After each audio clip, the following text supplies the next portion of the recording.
नमस्कार, Aryan TV national में आपका स्वागत है और मैं हूं आपके साथ सुमन पाल। बुलेटिन की शुरुआत करेंगे बड़ी खबर के साथ, जहां पर 72वीं नेशनल सीनियर वॉलीबॉल प्रतियोगिता का शुभारंभ हो चुका है। संपूर्णानंद स्पोर्ट्स कॉम्प्लेक्स में ये शुरुआत जो है वो हो चुकी है प्रतियोगिता की, और इसके साथ ही पीएम मोदी ने वर्चुअली खिलाड़ियों को संबोधित भी किया है।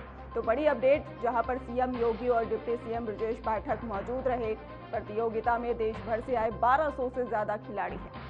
तो प्रधानमंत्री नरेंद्र मोदी ने वाराणसी में 72वें नेशनल वॉलीबॉल टूर्नामेंट के उद्घाटन कार्यक्रम में संबोधित किया है। उन्होंने खिलाड़ियों का अभिनंदन करते हुए कहा है कि देश के 28 राज्यों से आई टीमें एक भारत श्रेष्ठ भारत की सुंदर तस्वीर पेश कर रही है।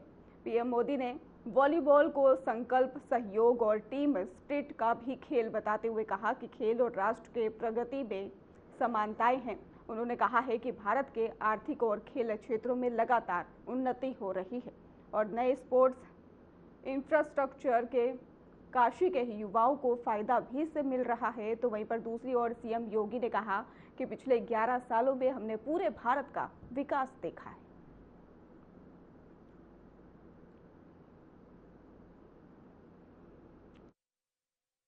साथियों, हमारे यहां बनारसी में कहा जाता है, बनारस के जानल चाहत होव तब बनारस आवे के पड़ी। तो आप लोग बनारस आ गए हैं और अब बनारस को जान भी जाएंगे। हमारा बनारस खेल प्रेमियों का शहर है। कुश्ती, कुश्ती के अखाड़े, मुक्केबाजी, नौका दौड़, कबड्डी, ऐसे कई खेल यहां बहुत मशहूर है। बनारस ने कई खेलों के नेशनल खिलाड़ी भी दिए हैं। Banaras Hindu university, UP college, Kashi Vidyapith जैसे शिक्षा संस्थानों के खिलाड़ी राज्य और राष्ट्रीय स्तर पर छाए रहे हैं।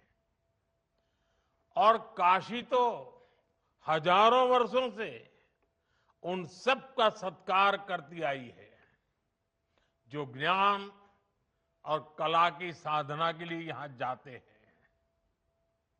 और इसलिए मुझे विश्वास है, नेशनल वॉलीबॉल चैंपियनशिप के दौरान बनारस का जोश हाई हो रहेगा। आप सभी खिलाड़ियों को उत्साह बढ़ाने वाले दर्शक भी मिलेंगे और काशी की आतिथ्य परंपरा को जीने का अवसर भी मिलेगा। अभी कुछ दिन पहले ही सांसद खेल महोत्सव का भी समापन हुआ है। इसमें भी करीब करीब 1 करोड़ युवाओं ने अपनी प्रतिभा दिखाई है। मैं काशी का सांसद हूं और इसलिए आपको ये भी गर्व से बताऊंगा कि सांसद खेल महोत्सव के दौरान मेरी काशी के भी करीब 3 लाख युवाओं ने मैदान पर अपना दमखम दिखाया है। साथियों, स्पोर्ट्स इंफ्रास्ट्रक्चर को लेकर जो बदलाव आया है उसका लाभ काशी को भी मिल रहा है। काशी में आधुनिक खेल सुविधाएं बन रही हैं, अलग अलग खेलों से जुड़े स्टेडियम बन रहे हैं, नए स्पोर्ट्स कॉम्प्लेक्स में आसपास के जिलों के खिलाड़ियों को भी ट्रेनिंग का मौका मिल रहा है। आप आज जिस सीघ्रा स्टेडियम में खड़े हैं, ये भी अनेक आधुनिक सुविधाओं से लैस हो गया है। साथियों, मुझे खुशी है कि काशी बड़े इवेंट्स के लिए तैयार हो रही है। वॉलीबॉल के नेशनल कंपटीशन के लिए देश के स्पोर्टिंग मैप में जगह बनाना भी काशी के लिए बहुत अहम है। और स्पोर्ट्स इवेंट से पहले भी काशी में ऐसे कई आयोजन हुए हैं जिससे यहां के लोगों को, यहां की लोकल इकोनॉमी को परफॉर्म करने के बड़े अवसर मिले हैं। जैसे बनारस में G20 की महत्वपूर्ण मीटिंग्स हुई, काशी तमिल संगमम और काशी तेलुगु संगमम जैसे सांस्कृतिक उत्सव हुए हैं, प्रवासी भारतीय लोगों का सम्मेलन हुआ है और काशी शंघाई सहयोग संगठन की सामूहिक राजधानी भी बनी है, सांस्कृतिक राजधानी के रूप में। आज इन उपलब्धियों में ये चैंपियनशिप भी एक रत्न के रूप में जुड़ रही है। इस सारे आयोजनों से काशी बड़े मंचों पर ऐसे इवेंट्स के बड़े डेस्टिनेशन के रूप में उभर रही है। साथियों, बनारस में इस समय अच्छी ठंड पड़ती है और इस मौसम में एक से बढ़कर एक खाने की चीजें भी मिलती है। समय मिले तो मलइयों का भी आनंद उठाइएगा। बाबा विश्वनाथ का दर्शन, गंगा जी में बोटिंग, ये अनुभव भी अपने साथ जरूर लेकर जाइएगा। बाकी इस टूर्नामेंट में अच्छे से खेलिए। काशी की धरती से आपका हर स्पाइक, हर ब्लॉक और हर पॉइंट भारत की स्पोर्ट्स एस्पिरेशंस को और बुलंदी दे। इसी अपेक्षा के साथ आप सभी को फिर से बहुत बहुत शुभकामनाएं। पिछले 11 साढ़े 11 वर्ष के अंदर पूरे देश ने भारत के समग्र विकास को अपनी आंखों से देखा है। एक नए बदलते हुए भारत को, जो भारत अपनी विरासत पर, आधुनिक विकास पर गौरव की अनुभूति तो कर ही रहा है, आधुनिक इंफ्रास्ट्रक्चर के जिस नए मॉडल को आदरणीय प्रधानमंत्री जी के विजन और दृढ़ इच्छा शक्ति से आज हर भारतवासी उसका लाभ ले रहा है और नए और विकसित भारत की जिस संकल्पना को आदरणीय प्रधानमंत्री जी ने देशवासियों को दिया है, उसको मूर्त रूप से आज वहां दर्शन कर रहा है। वेलफेयर की स्कीम के साथ समाज के अंतिम पायदान पर जुड़ा हुआ व्यक्ति भी आज शासन की योजनाओं से लाभ लेकर के गरीबी रेखा से उभर करके भारत के नागरिक के रूप में अपनी सेवाएं वर्तमान अभियान के साथ पूरी ऊर्जा के साथ दे रहा है। तो हर भारतवासी ने पिछले 11 साढ़े 11 वर्ष के अंदर एक नई खेल संस्कृति को देश के अंदर पनपते हुए देखा है। एक खेल संस्कृति जिसे आदरणीय प्रधानमंत्री जी ने 2014 में खेलो इंडिया खेलों के माध्यम से प्रत्येक भारतवासी के मन में खेल के प्रति एक सम्मान का भाव पैदा किया। उसके मन में खेल के प्रति भी कुछ स्थान हो और खेल अब केवल समय बर्बादी का नहीं बल्कि जीवन के सर्वांगीण विकास का और भारतीय मनीषा के उस भाव को जो प्राचीन काल से ही भारत का ऋषि, जिसके बारे में प्रत्येक भारतवासी से इस बारे में आग्रही बनाता रहा है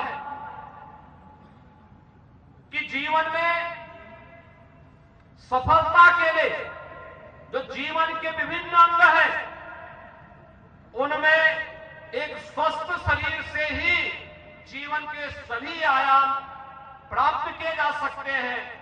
आज खेल की इस नई संस्कृति ने खेलो इंडिया खेलों के माध्यम से फिट इंडिया मूवमेंट के माध्यम से, सांसद खेलकूद प्रतियोगिता के माध्यम से और साई के माध्यम से हर जनपद के अंदर बनने वाले खेल के उन इंफ्रास्ट्रक्चर के माध्यम से आज पूरा देश एक नई खेल संस्कृति का अनुभव कर रहा है। सांसद खेलकूद प्रतियोगिता को ही उत्तर प्रदेश में हम लोगों ने विधायक खेलकूद प्रतियोगिता और ग्रामीण खेलकूद के विभिन्न लीग प्रतियोगिताओं के माध्यम से भी आगे बढ़ाने का कार्य किया है। आज गांव से लेकर के शहर तक, ग्रामीण स्तर से लेकर के राष्ट्रीय स्तर तक की प्रतियोगिताएं अब एक आम नागरिक के लिए देखते हुए बन रही हैं और उसी क्रम में 43 वर्षों के बाद यह senior national volleyball championship Uttar Pradesh के अंदर वाराणसी नगर निगम के द्वारा इसका प्रायोजक बनकर के इसे आयोजित किया जा रहा है। इस पूरे आयोजन के पीछे आदरणीय प्रधानमंत्री जी की प्रेरणा, उनका मार्गदर्शन और उनके नेतृत्व में प्रदेश में, देश के अंदर खेल का जो आधुनिक इंफ्रास्ट्रक्चर विकसित हुआ है, यह संपूर्णानंद स्पोर्ट्स स्टेडियम में जो कुछ भी आपको यह अत्याधुनिक इंफ्रास्ट्रक्चर देखने को मिल रहा है, यह आदरणीय प्रधानमंत्री जी के उस विजन का परिणाम है। स्मार्ट सिटी मिशन के अंतर्गत ये सभी सुविधाएं यहां पर विकसित हुई हैं और अभी आपने देखा होगा कि उत्तर प्रदेश सरकार और साई के बीच एक एमओयू भी यहां पे संपन्न हुआ है, जिसके अंतर्गत बहुत सारी प्रतियोगिताएं ऐसी होंगी जो साई के सानिध्य में, उनके कोचेज के मार्गदर्शन में यहां के खिलाड़ियों को उचित प्रशिक्षण देने के लिए इसको एक नया प्लेटफॉर्म उपलब्ध करवाने के लिए यहां पर उपलब्ध हुआ है। उत्तर प्रदेश के अंदर भी पिछले 8-8.5 वर्ष के अंदर इन खेलकूद की प्रतियोगिताओं को आगे बढ़ाने के लिए हर गांव में खेल का मैदान हो, हर जनपद में स्टेडियम हो, हर विकास खंड स्तर पर एक मिनी स्टेडियम का निर्माण हो, ग्राम पंचायत से होने वाले कार्यों और नगर निकायों से होने वाले कार्यों की प्राथमिकता में ओपन जिम का निर्माण हो और हर स्तर पर खेल कूद की गतिविधियों को आगे बढ़ाने के लिए विभिन्न प्रकार के प्रयास प्रारंभ हुए हैं।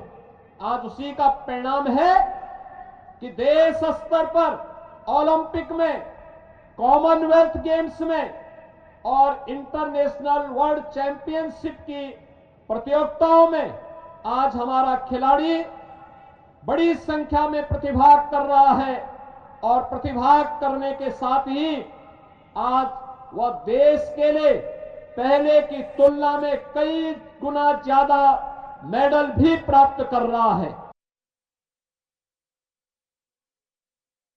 एक और बड़ी अपडेट आपको बताते चले, जहां पर केजीएमयू में धर्मांतरण प्रयास मामले की जांच तेज कर दी है। मामले की जांच अब 3 स्तर पर की जा रही है। विवि प्रशासन ने अलग अलग समितियों से जांच शुरू कर दी है। इसके साथ ही पैथोलॉजी विभाग के डॉक्टरों के बयान भी दर्ज किए गए हैं। तो रेजिडेंट डॉक्टर मामले में 7 सदस्यीय जांच समिति गठित है। समिति धर्मांतरण, दबाव, यौन उत्पीड़न की जांच है और सेवानिवृत्त डीजीपी भावेश कुमार सिंह के बयान लिए हैं। तो विशाखा समिति पहले से ही यौन उत्पीड़न आरोपों की जांच में और इसके साथ ही केजीएमयू के सभी विभागों में ही शिकायत के लिए नोटिस चस्पा है।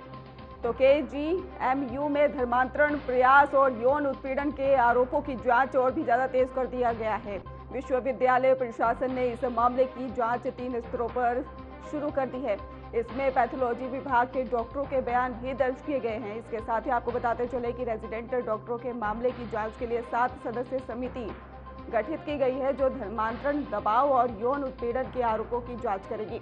इसके अलावा ही सेवानिवृत्त डीजीपी भावेश कुमार सिंह ने भी बयान उनके भी लिए गए हैं। तो विशाखा समिति पहले से यौन उत्पीड़न के आरोपों की जांच कर रही है। विश्वविद्यालय के सभी विभागों में शिकायत के लिए नोटिस भी चस्पा कर दिए गए हैं ताकि कोई भी घटना छुप न सके।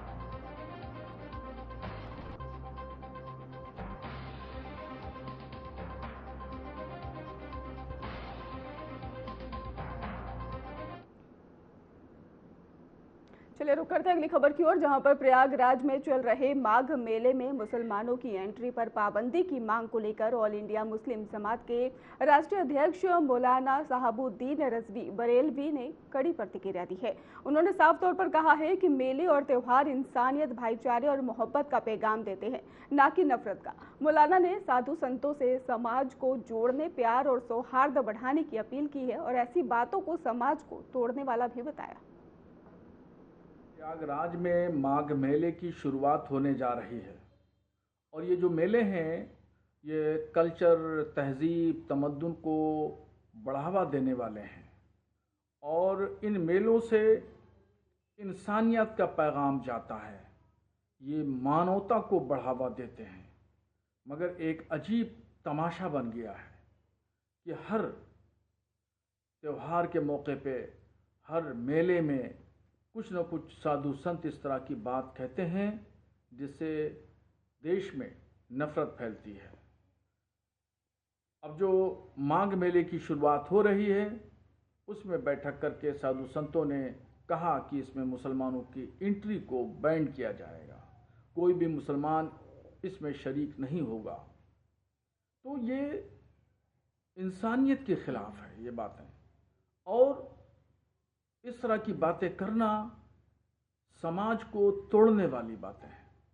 और साधु संत मजहबी रहनुमा हैं, धर्मगुरु हैं, इनका तो काम है दिलों को जोड़ना, नफरत को ख़त्म करना, प्यार और मोहब्बत को बढ़ावा देना, बांटना। और ये लोग इस तरह की भाषा बोलते हैं जिससे नफरत बढ़ती है। तो मैं तमाम साधु संतों से जो माघ मेले में शिरकत करने जा रहे हैं उनसे मैं गुजारिश करूंगा कि प्यार मोहब्बत बांटें, भाईचारा को परवान दें, इंसानियत को बढ़ावा दें, हमारे भारत का तहजीब, कल्चर, तमद्दुन को बढ़ावा मिले, वहाँ से पूरे भारत के लोगों के दिलों को जोड़ने की बात की जाए, तोड़ने की बात न की जाए। लूट और डकैती के मामले में झांसी जेल में बंद समाजवादी पार्टी के पूर्व विधायक दीप नारायण सिंह यादव को कोर्ट ने ही 8 घंटे की पुलिस रिमांड मंजूर की है। पुलिस ने पूछताछ और बरामदगी के 3 दिन की रिमांड मांगी थी, लेकिन अदालत सीमित ही समय की अनुमति दी है। आपको बता दें कि मामला झांसी के ही मोठ थाना क्षेत्र से जुड़ा है, जहां पर पूर्व विधायक समेत कई लोगों के खिलाफ लूट और डकैती मुकदमा दर्ज है। केस दर्ज होने के बाद दीप नारायण सिंह यादव ने अदालत में सरेंडर किया था। कोर्ट से अनुमति मिलने के बाद पुलिस अब निर्धारित समय में पूर्व विधायक से पूछताछ कर केस से जुड़ी कड़ियां जोड़ने और कथित लूट गई रकम जो है उसको भी बरामदगी की कोशिश लगातार करेगी।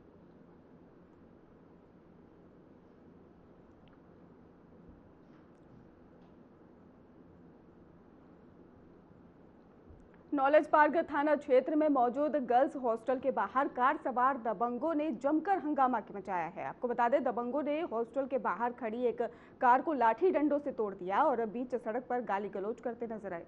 घटना के दौरान ही हॉस्टल में रह रही छात्राएं दहशत में नजर आई हैं, जबकि काफी देर तक पुलिस मौके पर नहीं पहुंची। तो गर्ल्स हॉस्टल के बाहर जमकर हंगामा हुआ। कार सवार दबंगों ने यह हंगामा किया है, लाठी डंडों से तोड़फोड़ भी की गई है, ऐसी जानकारी सामने आई है। छात्राएं जिसके बाद दहशत में और डरी हुई नजर आई हैं। वहीं पर पुलिस की भी लापरवाही सामने आई, पुलिस मौके पर नहीं पहुंची। बारादरी थाना क्षेत्र के ही चक महमूद मामले में 26 सितंबर के बवाल से ही जुड़ा बड़ा खुलासा हुआ है। हिंसा के चश्मदीद फिरदौश खां की हत्या की सुपारी देने का आरोप मौलाना तौकीर रजा के करीबी और पूर्व पार्षद अनीस सकलेनी पर लगा है और फिरदौस खां की तहरीर पर ही अनीस सकलेनी, उसकी पत्नी, बेटे समेत 9 लोगों के खिलाफ केस दर्ज किया गया है। आरोप है कि 5 लाख रुपए की सुपारी किलर को दी गई थी। फिलहाल अनीस सकलेनी जेल में बंद है।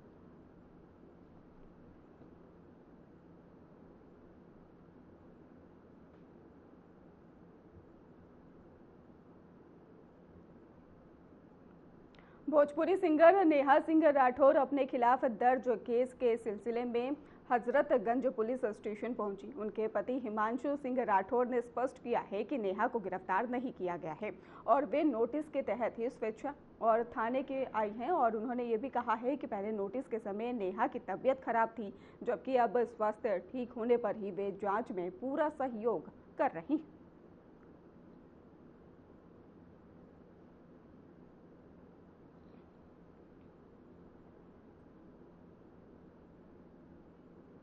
तो नेहा सिंह राठौर थाने पहुंची हैं। आपको बता दें कि नोटिस पर ही स्वेच्छा से हाजिर हुई हैं और इसके साथ ही गिरफ्तारी की खबर से इनकार भी किया गया है। स्वास्थ्य ठीक न होने पर भी पहुंची हैं थाने, ऐसी जानकारी सामने आई है। जांच में सहयोग का उन्होंने साफ तौर पर भरोसा भी दिया है।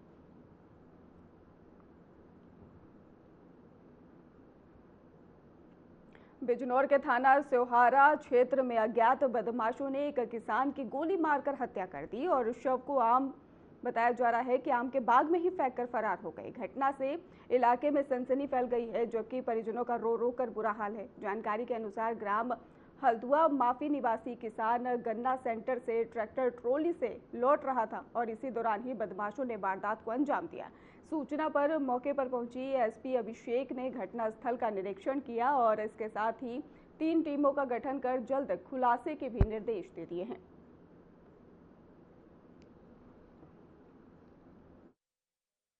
राहुल नाम का युवक, उम्र लगभग 28 वर्ष, वो जो है गन्ना जो सेंटर है वहाँ से वापस लौट रहा था।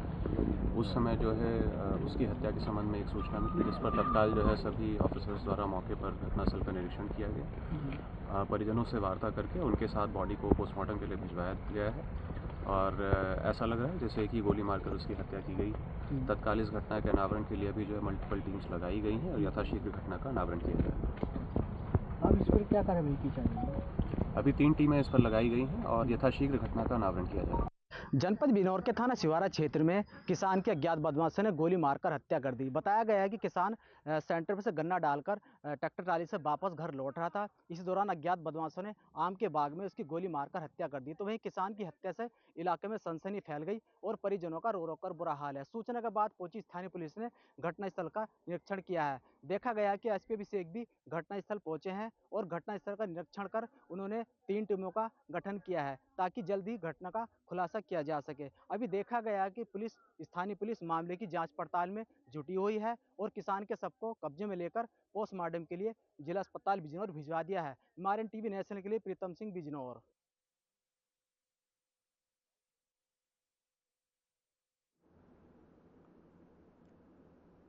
फिलहाल खास बुलेटिन में बस इतना ही। आप देखते रहिए RN टीवी नेशनल।